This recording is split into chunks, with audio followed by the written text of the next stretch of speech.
6 choses à faire pour Noël. Je suis sûre que peut-être tu as même une plus grande liste de choses à faire pour Noël.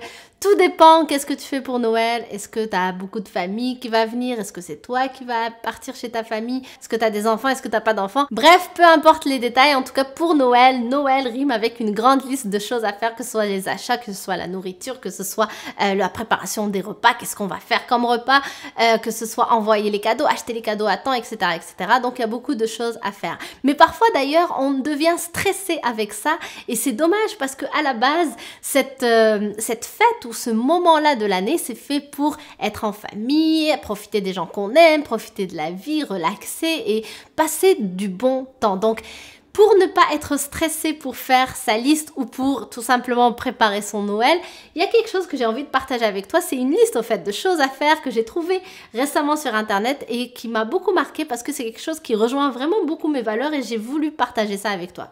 Souvent à Noël, qu'est-ce qu'on fait? Premièrement, on a besoin d'acheter des présents. Eh bien, cette liste-là te dit une chose à faire pour Noël, c'est d'être présent.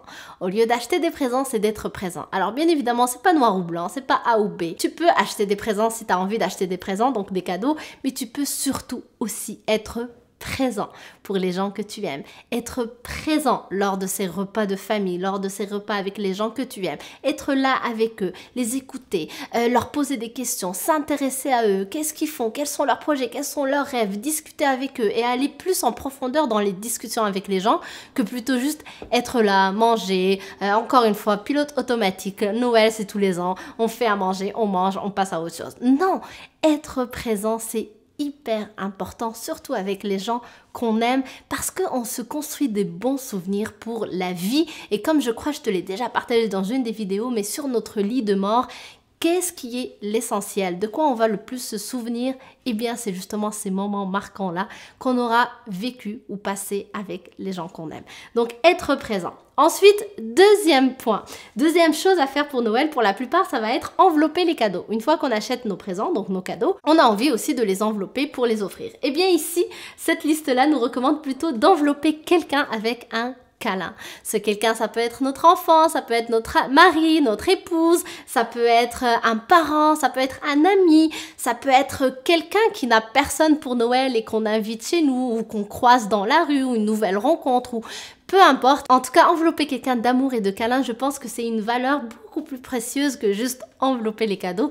Et encore une fois, je rappelle, il n'y a pas de A ou B, c'est juste cette liste, moi, je l'ai adorée, j'ai voulu la partager avec toi parce que ça nous rappelle à quel point cette période de l'année, c'est surtout une période qui devrait être remplie d'amour, dans laquelle on doit beaucoup plus se connecter à la gratitude, la reconnaissance, à nos valeurs précieuses comme la famille, l'amour, etc.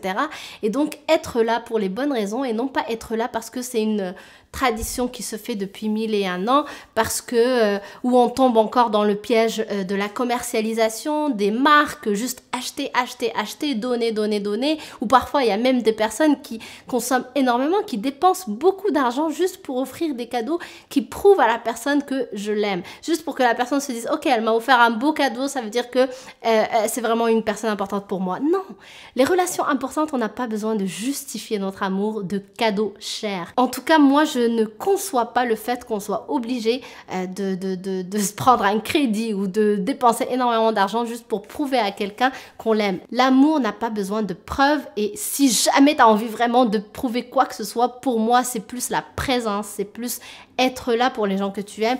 C'est surtout ça le vrai amour plutôt que juste de donner des cadeaux. D'ailleurs, on le voit aussi dans les films. Les enfants, de quoi ils ont besoin le plus, c'est de l'amour de leurs parents. C'est le fait que leurs parents soient là plus que des cadeaux qu'on leur offre. On le voit aussi d'ailleurs dans des histoires où par exemple, on a des couples, on a un homme riche avec une femme moins riche et qui va la couvrir de cadeaux. Mais en fait, elle, ce dont elle a besoin, c'est juste son mari qui soit présent, qui soit là pour elle. Donc ça, c'est juste pour rappeler que parfois, il faut aller plus en profondeur dans les choses et ne pas rester dans la superficie du cadeau à donner. Donc ça, c'est pour le deuxième point. Ensuite, troisième chose à faire selon cette liste, c'est au lieu de magasiner pour la nourriture, c'est-à-dire aller acheter la nourriture, faire ses courses, etc., pourquoi ne pas donner de la nourriture à ceux qui n'en ont pas? Alors bien évidemment, il faut que j'en achète aussi pour moi. Encore une fois, c'est pas A ou B. J'en achète pour moi et j'en achète aussi peut-être pour des personnes que je vois dans la rue ou peut-être des personnes que je sais, que je connais dans mon entourage aussi, qui sont pas si loin de moi, que je sais qu'ils manquent peut-être un peu de moyens bien, pourquoi ne pas leur offrir un repas chaud tout simplement. Ensuite, cinquième chose, c'est au lieu de faire des biscuits, eh bien faire la paix. Alors, encore une fois, c'est pas A ou B, on peut faire des biscuits pour faire même la paix, c'est-à-dire tout simplement aller voir cette personne peut-être qui nous a fait du mal il y a 2 ans, il y a 3 ans, peut-être un parent, quelqu'un de proche, et oublier ça et faire la paix. Oublier, bien évidemment, ça veut pas dire qu'il faut faire comme si de rien n'était, ça veut juste dire qu'on passe à autre chose, on tourne la page et que je te pardonne, parce que pardonner à quelqu'un, c'est aussi se pardonner, parce que lorsqu'on pardonne, on se libère nous-mêmes du poison. J'ai déjà fait une vidéo là-dessus, si tu veux la voir, je te mets le lien ici, si je n'oublie pas, ou bien en bas dans la description aussi, il y aura un lien. Fais-moi penser sinon dans les commentaires si jamais j'oublie.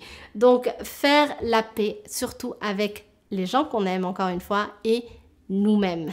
Très important. Et enfin, au lieu d'installer les lumières et la décoration, pourquoi ne pas être la lumière pour quelqu'un? Donc, venir voir quelqu'un que j'aime, quelqu'un qui me tient à cœur et tout simplement être la lumière pour lui. C'est-à-dire, encore une fois, être présent là pour lui, l'écouter, le comprendre, le conseiller s'il a besoin, l'envelopper d'amour, envoyer de l'amour, l'envelopper de câlins. Donc, faire des choses qui ne demandent pas finalement qu'on dépense quoi que ce soit comme euros ou dollars et qui nous permet d'aller plus en profondeur dans les relations, plus en profondeur aussi dans cette période de l'année qui est magique et ne pas tomber dans le piège parfois de juste la commercialisation et de rester dans le côté superficiel. Et enfin, au lieu d'envoyer les cadeaux, pourquoi ne pas envoyer de l'amour? Alors comment on envoie de l'amour, tu me diras? Eh bien tout simplement en ayant le sourire, en accueillant les gens de façon chaleureuse, en ayant de la compassion, de l'empathie, essayer de comprendre encore une fois, d'être là pour les gens qui ont besoin de nous. Donc tout ça, c'est tout simplement envoyer de l'amour. Et même à ceux qui sont pas forcément proches, juste encore avoir cette compassion, cette empathie, c'est ça, donner de l'amour ou envoyer de l'amour. Donc j'espère que ça te fait réfléchir et que ça va t'aider à tout simplement faire de ce Noël peut-être le meilleur Noël de ta vie. Donc bien évidemment, on coupe rien, on rajoute des choses tout simplement. T'as pas besoin de couper tout ce que tu as l'habitude de faire. Cette liste de choses sur lesquelles je suis tombée et que je te partage, c'est vraiment juste pour aller plus en profondeur dans les choses et ne pas rester dans le côté superficiel de la chose. Donc c'est juste pour rajouter beaucoup plus de magie finalement dans cette période d'année et aussi diminuer son stress. Donc j'espère que ça t'aide. Merci d'avoir regardé cette vidéo. N'hésite pas à partager avec moi dans les commentaires juste en bas. Qu'est-ce que tu prévois pour Noël? Est-ce que tu vas chez ta famille? Est-ce que c'est eux qui viennent chez toi? Ça me ferait très plaisir de te lire. Et moi je te dis donc à demain sur une prochaine vidéo. Et d'ici là, si tu veux m'envoyer de l'amour ou m'envoyer un cadeau, eh bien fais-le en cliquant sur le bouton rouge que tu vois juste ici et active la petite cloche pour que YouTube te prévienne lorsque je publie des vidéos. Donc je t'embrasse très fort et je te dis à demain. Bye!